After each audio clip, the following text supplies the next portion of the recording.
Sonolibro presenta Carne, de Carol Scandiu. El sabio es sabio porque ama. El loco es loco porque piensa que puede entender el amor. Paulo Coelho. Había tomado muy malas decisiones en su vida, la mayoría de ellas malas tirando a desastrosas. Pero si había una decisión que había sido catastrófica en la vida de Cameron Miles, fue la de irse a vivir a Nueva York por su propia cuenta. Con 22 años, Cameron, quien siempre se presentaba como Cam, era una chica que poco conocía del mundo. Por ello, tal vez, cuando el imbécil de su exnovio les grabó haciendo el amor sin que ella lo supiera y luego lo colgó en internet, su primera reacción, una vez consiguió dejar de llorar, fue la de alejarse lo más posible de todo y todos los que la rodeaban. Su corazón estaba partido, su cuerpo mancillado, y lo peor de todo, acababa de descubrir que las palabras te quiero raras veces tenían sentido y que menos significaban algo real.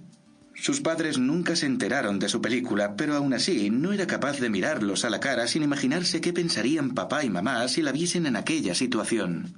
Además de los sentimientos destrozados, su autoestima se había ido por el desagüe con todo aquello. Verse a sí misma a cuatro patas, mientras el muy cabrón incluso guiñaba y saludaba a la cámara a sus espaldas, había hecho que se avergonzara incluso de ver su propio cuerpo en el espejo.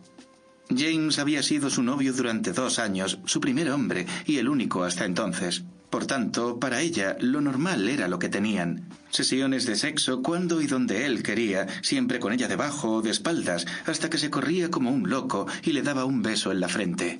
Poco más y le daba las gracias. Cada vez que pensaba en ello, Cam no sabía si llorar o vomitar. En ocasiones, hacía las dos cosas a la vez. Se mudó entonces a Nueva York.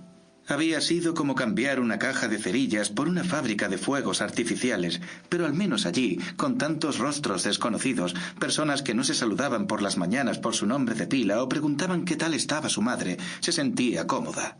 La seguridad de no ver en sus ojos su trasero en una pantalla de 20 pulgadas la hacía sentirse menos sucia, al menos en parte. Pero sí, había sido una decisión, y al igual que la mayoría de las decisiones de su vida, desastrosa. No había conseguido trabajo de becaria y a los 5 meses tuvo que cerrar su matrícula en la universidad en la que cursaba Derecho y buscarse un trabajo que pagara el alquiler. Llevaba 4 meses trabajando en el bar de Anna. La había conocido en la fila del supermercado mientras su futura jefa discutía con el cajero sobre el precio de los condones. La situación era irrisoria, puesto que Ana discutía a gritos con el chico sobre que el precio que marcaba eran $4, mientras que él, que sería un crío, se sonrojaba tras la capa de granos de su cara adolescente, intentando explicar que los de la talla XXL eran $2 más caros. Cam era la única que no se reía o la miraba con la palabra zorra escrita en la cara. Aunque lo que le había ocurrido con su ex era muy distinto, ver a una mujer en una situación como aquella, con la palabra sexo de por medio, le hacía sentirse identificada. Así que cuando puso la mano sobre el mostrador, entregando las monedas que juntas sumaban los $2 que reclamaba el cajero, su intención nunca había sido la de hacer una amiga, pero era exactamente lo que había conseguido.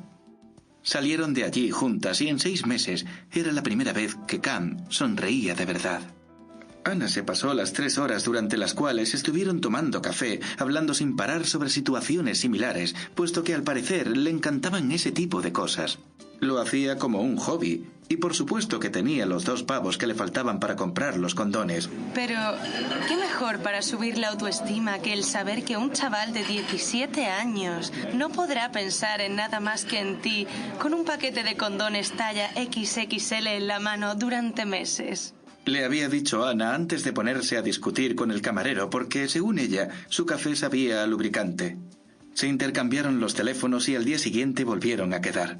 Cam venía de hablar con su casero por 5ª vez en la semana y aunque no le gustara compartir su vida con nadie, ya sabían demasiadas cosas sobre ella sin su consentimiento.